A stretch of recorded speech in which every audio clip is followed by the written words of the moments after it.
Hello बच्चों, मैं हूँ आपकी हिंदी टीचर अंजू मैडम और मेरे क्लास में आप सभी बच्चों का हार्दिक स्वागत है। बच्चों, हम लोग आचार्य हजारी प्रसाद द्विवेदी द्वारा लिखित कुटज निबंध को पढ़ रहे हैं। इस क्रम में मैंने कुटज निबंध के सारांश को आप लोगों को समझा दिया है और इससे संबंधित वीडियो का लिंक आपके डिस्क्रिप्शन बॉक्स में दे दिया गया है। जिन बच्चों ने अभी तक कुटज निबंध के सारांश को नहीं समझा है, वे लिंक को क्लिक करके पूरे सारांश को अच्छी तरह से समझ सकते हैं।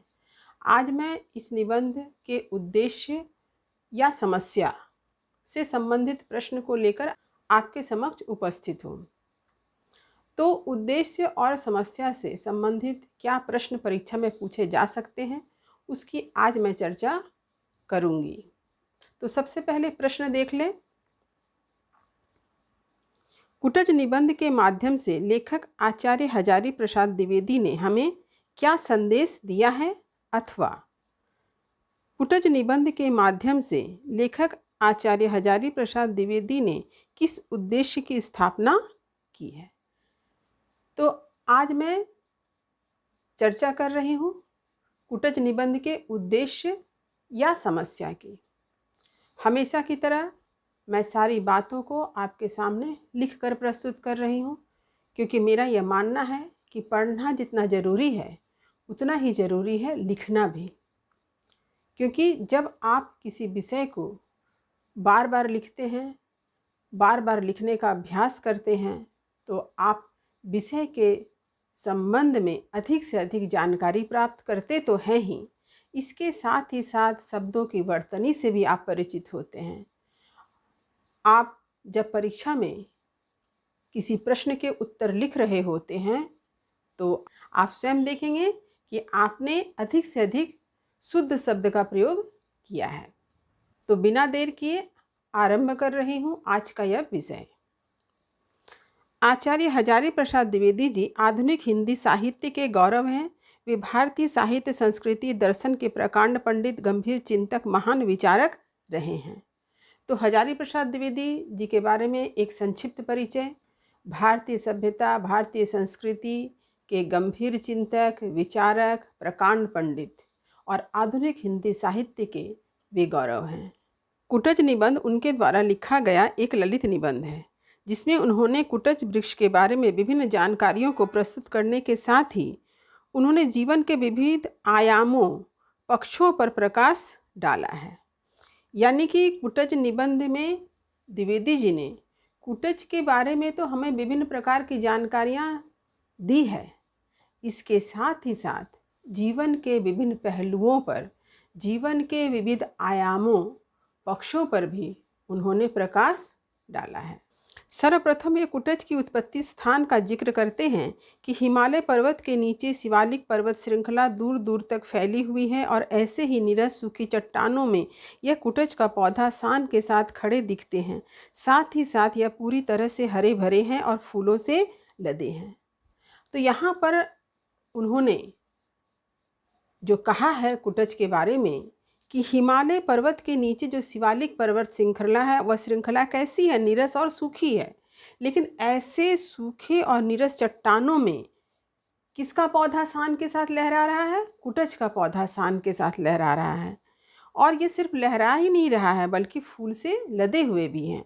तो ये लेखक यहाँ पर ये बताना चाहते हैं कि विपरीत परिस्थिति में भी कुटज का पौधा हार नहीं मानता है, जीना छोड़ता नहीं है, बल्कि बड़े ही शान के साथ जीता है। लेखक ने यह कहना चाहा है कि जो लोग ऊपर से बेहया निर्लज होते हैं, वास्तव में मस्त मौला योगी होते हैं। तो मस्त मौला योगी कौन है? विपरीत परिस्थितियों में भी जो हंस सकता है, वे ही मस्त मौला या निर्लज कहलाते हैं। तो लेखक ने यहाँ पर कुटज के माध्यम से बतलाना चाहा है कि कुटज का पौधा जो है वह मस्त मौला है, वह निर्लज है। क्यों? क्योंकि वह विपरीत परिस्थिति में भी हंस सकता है। लेखक का यही संदेश है कि जीवन में चाहे जैसी भी कठिन परिस्थिति आ जाए, हमें मस्त मौला योगी की तरह जीवन जीना चाहिए। तो कुटज के माध्यम से आचार्य द्विवेदी जी ने हमें यही संदेश दिया है कि हमारे जीवन में चाहे जितनी भी विकट परिस्थितियां आ जाए, चाहे जितनी भी कठिन परिस्थितियां आ जाए, हमें कुटज की भांति एक मस्त मौला योगी की तरह हमें जीवन जीना चाहिए। लेखक ने कुटज की अपराजय जीवनी शक्ति से मानव को शिक्षा लेने की प्रेरणा दी है। ये जो कठिन परिस्थिति में भी जीना, ये क्या है? कुटज की अपराजेय जीवनी शक्ति, यानी उसे कोई पराजित नहीं कर सकता है, इसलिए वो क्या है? अपराजेय है। विपरीत परिस्थितियों में भी हरा भरा रहना और प्रफुल्लित रहना, मनुष्य को इससे सीख लेनी चाहिए। यानी विपरीत परिस्थिति, कठिन परिस्थिति में कुटज की भांति हरा भरा रहना, फूलों से लदे रहना, मुस्कुराते हुए आनंद के साथ जीवन जीना, इससे हमें प्रेरणा ग्रहण करनी चाहिए। निरंतर अपनी जिजीविषा को बनाए रखना चाहिए, यही कुटज का संदेश है। यानी निरंतर जिजीविषा, यानी निरंतर जीवित रहने की इच्छा को बनाए रखना, यह कुटज का संदेश है। कुटज की कठिन जीवनी शक्ति की प्रशंसा करते हुए लेखक कहते हैं कि जब चारों तरफ भयंकर लू का प्रकोप होता है, चारों तरफ की धधकती लू यमराज की क्रुद्ध सांसों जैसी लगती है, तब भी कुटज हरा भरा बना रहता है। इतना ही नहीं, इसकी जड़ें कठोर चट्टान को भेद कर अत्यंत गहराई में जाकर बलपूर्वक भोज्य सामग्री एवं जल खींच लाती है। इसलिए लेखक कहते हैं कि कुटज हम सबके लिए प्रेरणादायक है। साधारणतः मनुष्य ऐसे विकट परिस्थिति में घुटने टेक देता है, अतः कुटज की संघर्ष क्षमता, प्राण शक्ति, जीवनी शक्ति हम सभी को प्रेरणा देती है। तो आचार्य हजारी प्रसाद द्विवेदी जी ने यह बतलाया है कि कुटज का पौधा या कुटज का जो पेड़ जहाँ पर ये पाया जाता है, वहाँ इतनी गर्म हवा चलती है, इतना गर्म लू चलता है कि वह लू की तुलना जो है यमराज के धधकती, यमराज के क्रोधित श्वास से की गई है। ऐसे जगह पे कुटज का जो पौधा है, उसकी जो जड़ें हैं, वो कठोर चट्टान को भेद कर अतल गहराई में जाती है और वहाँ से अपने लिए जल खींच लेती है, यानी अपने भोग्य को प्राप्त कर लेती है। तो इस प्रकार कुटज जो है हम सबके लिए प्रेरणादायक है।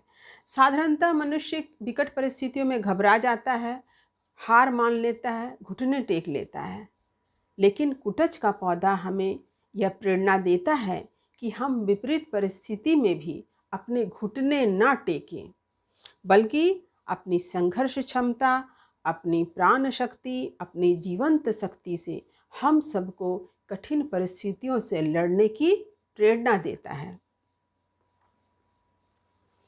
इस प्रकार कुटज की अपराजय जीवनी शक्ति को स्वीकार करते हैं और लेखक कहते हैं कि यह उसके नाम और रूप दोनों में ही विद्यमान है। तो कुटज जो है अपने नाम से, रूप से, दोनों से ही अपनी अपराजय शक्ति की घोषणा करता है। कुटज तमाम विपदा और कठिनाइयों के बावजूद जी रहा है और इतना ही नहीं, मुस्कुरा भी रहा है।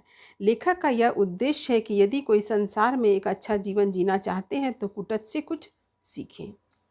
तो अगर हमें संसार में एक अच्छा जीवन जीना है, हम चाहते हैं कि संसार में हम अच्छी तरह से जीवन यापन करें, तो हम कुटज से प्रेरणा अवश्य ग्रहण करें। मानव को भी अपने अधिकारों को प्राप्त करने के लिए कुटज की तरह उपक्रम करना चाहिए। जैसे कुटज के पत्ते वायुमंडल में व्याप्त नमी को चुराते हैं और अपने आसपास से गुजरने वाले आंधी तूफान को रगड़कर उसमें से अपना प्राप्य वसूल कर लेते हैं, कुटज की भांति मनुष्य को भी अपने अधिकार के प्रति सजग होना चाहिए। जिस प्रकार कुटज अपने प्राप्य को वसूल कर लेता है, अपने चारों तरफ के वायुमंडल से अतल गहराई में पहुंचकर उसकी जड़ें जो है जल को प्राप्त करती है, ठीक उसी तरह से मनुष्य को भी अपने अधिकार को प्राप्त करने के लिए सजग होना चाहिए। मानव को भी यही सब करना होगा। जो कुछ तुम्हारा अधिकार है उसे पाने के लिए संघर्ष करो। बैठे बिठाए किसी को भी कोई अधिकार प्राप्त नहीं होता। कुटज के माध्यम से आचार्य द्विवेदी ने हमें यह संदेश दिया है। यानी जीवन में अगर कुछ पाना है तो उसके लिए कर्म करना होगा। बैठे बिठाए किसी को भी कुछ भी प्राप्त नहीं होता है। कुटज हमें यही सिखाता है। उन्होंने यह संदेश दिया है कि हमें कुटज की भांति आनंद व उल्लास में मस्त रहना चाहिए। जीवन में चाहे कितनी ही विकट और कठिन परिस्थितियां आए, हमें हिम्मत नहीं हारना चाहिए। निरंतर उद्देश्य या लक्ष्य की प्राप्ति के लिए प्रयासरत रहना चाहिए और अपने अधिकार को हर हाल में प्राप्त करना चाहिए। तो कुटज की भांति हमें भी अपने अधिकार को प्राप्त करने के लिए निरंतर प्रयासरत रहना चाहिए, निरंतर लगे रहना चाहिए। तभी हम जीवन में किसी उद्देश्य को पा सकते हैं। कुटज हमें जीने की कला भी सिखाता है। जैसे तैसे जी लेना भी कोई जीवन कहलाता है। कुटज यह संदेश देता है कि व्यक्ति को इस प्रकार जीना चाहिए कि लगे उसने जिंदगी में नए प्राण ढाल दिए हों। जो जैसा होता है वह वैसे ही प्रेरणा दूसरों को देता है। जैसे एक दुखी निरस व्यक्ति अपने चारों तरफ नकारात्मकता को फैलाता है, और जो आनंद और मस्ती से जीता है वह जहाँ भी जाता है वहाँ खुशी और आनंद बिखेरता है। तो कुटज जो है जीने की कला सिखाता है कि हमें कैसे जीना चाहिए। जैसे तैसे जीना कोई जीना नहीं है। हमें कुटज की भांति आनंद और उल्लास के साथ, एक सकारात्मक सोच के साथ जीना चाहिए। लेखक ने बतलाया है कि जो जैसा होता है वह वैसे ही ऊर्जा अपने चारों तरफ फैलाता है। जैसे कि अगर कोई व्यक्ति दुखी है और नीरस है तो वह अपने चारों तरफ नकारात्मक ऊर्जा को ही फैलाता है। लेकिन अगर कोई व्यक्ति प्रसन्न चित्त है, प्रफुल्लित है, तो वह चारों तरफ खुशी और आनंद बिखेरता है। आचार्य द्विवेदी का कहना है कि जीवन जीना केवल जीवित रहना ही नहीं, सारा संसार केवल स्वार्थ के लिए जीवित है। लेकिन समष्टि के हित और सभी के प्रति निस्वार्थ ही जीवन का सार है, सत्य है। लेखक कहते हैं कि संसार में स्वार्थ से बढ़कर कोई न कोई महान तत्व अवश्य है। उस व्यक्ति का जीवन सार्थक है जो अपने लिए नहीं दूसरों के लिए जीता है। स्वार्थ को त्याग कर परमार्थ की ओर अग्रसर होकर ही हम अपने जीवन को सही अर्थ दे सकते हैं। द्विवेदी जी ने बतलाया है कि संसार में सभी लोग जीते हैं। कुछ लोग अपने स्वार्थ के लिए जीते हैं और कुछ लोग परमार्थ के लिए जीते हैं। जो लोग परमार्थ के लिए जीते हैं वे ही सही अर्थ में अपने जीवन को अर्थ दे सकते हैं। लेखक ने कुटज के माध्यम से यह संदेश दिया है कि मानव को कुटज की भांति शान से जीना चाहिए।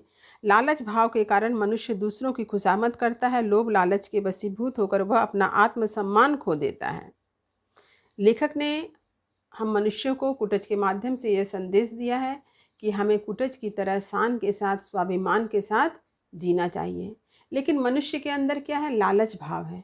इस लालच भाव के कारण मनुष्य अपने आत्मसम्मान को खो देता है। अफसरों के जूते चाटना, षड्यंत्रकारी प्रवृत्ति का होना, खुशामदी बातें करना स्वाभिमानी व्यक्ति को शोभा नहीं देता है। यानी जिस व्यक्ति में लोभ लालच आ गया वह व्यक्ति क्या करेगा? दूसरों की चापलूसी करेगा, दूसरों के तलवे चाटेगा, षड्यंत्र करेगा। किसके लिए? अपने हित के लिए। आदमी और कुटज में यही अंतर है। कुटज यह सब नहीं करता है। वह किसी की हानि नहीं चाहता है और किसी से कोई आकांक्षा नहीं करता है, बल्कि वह शान से सिर ऊंचा करके जीता है। लेकिन आचार्य द्विवेदी जी ने एक अंतर कुटज और मनुष्य में यह बतलाया है कि कुटज किसी की हानि नहीं करता, किसी का बुरा नहीं चाहता है।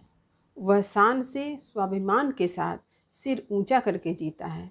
जबकि मनुष्य में दूसरों के प्रति हानि करने का भाव जो है हम देखते हैं। कुटज निबंध के माध्यम से आचार्य द्विवेदी हमें यह संदेश देना चाहते हैं कि इस संसार में जो भी कुछ हो रहा है परमात्मा की इच्छा से हो रहा है। यदि कोई मनुष्य किसी के सुख दुख के लिए स्वयं को उत्तरदायी समझता है तो यह उसका अहंकार है। किसी को सुख या दुख पहुंचाना हमारे ऊपर निर्भर नहीं है, यह तो परमात्मा की इच्छा पर निर्भर है।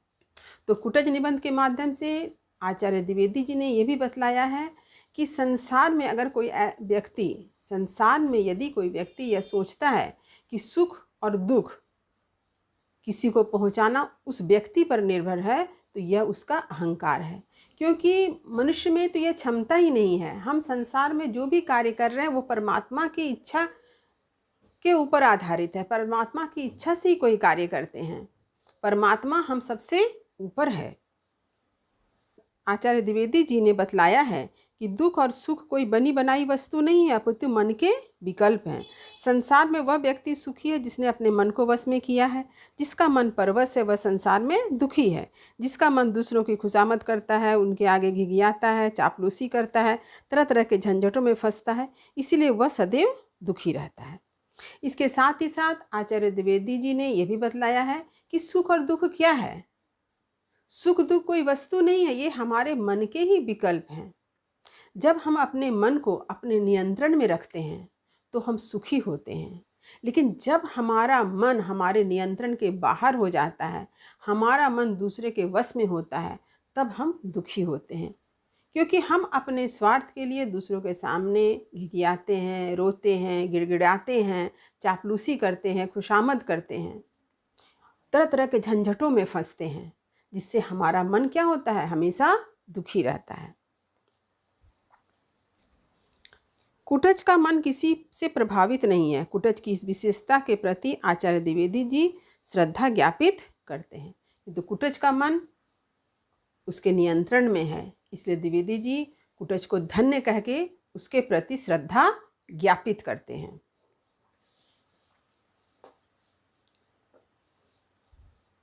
इस प्रकार आचार्य हजारी प्रसाद द्विवेदी जी ने अपने कुटज निबंध के माध्यम से हमें यह संदेश दिया है कि हमें कुटज की भांति कठिन परिस्थितियों का हर हाल में डटकर सामना करना चाहिए। विपरीत परिस्थितियों में मस्ती तथा उल्लास के साथ जीना ही वास्तव में जीने की कला है। मानव जब अपने मन को नियंत्रण में रखता है तभी वह सुखी होता है।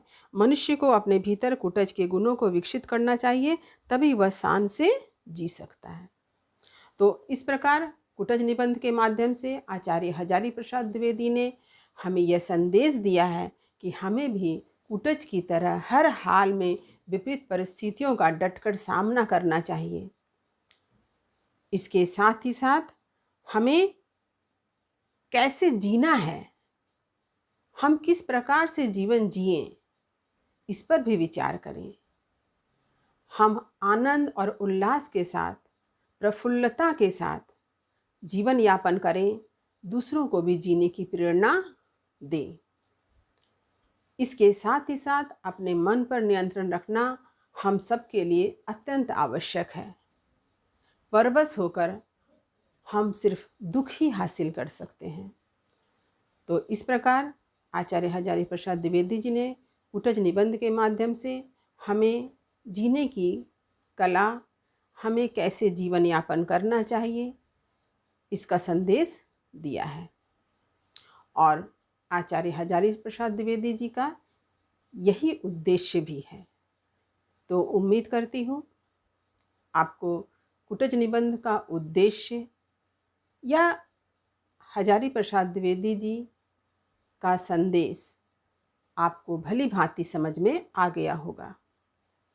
तो वीडियो को अपने सभी मित्रों में शेयर अवश्य करें, क्योंकि यह बहुत ही इम्पॉर्टेंट प्रश्न है जिसके उत्तर की चर्चा आज मैंने आप लोगों के सामने की है, ताकि सभी विद्यार्थी इस वीडियो का अधिक से अधिक लाभ उठा सकें।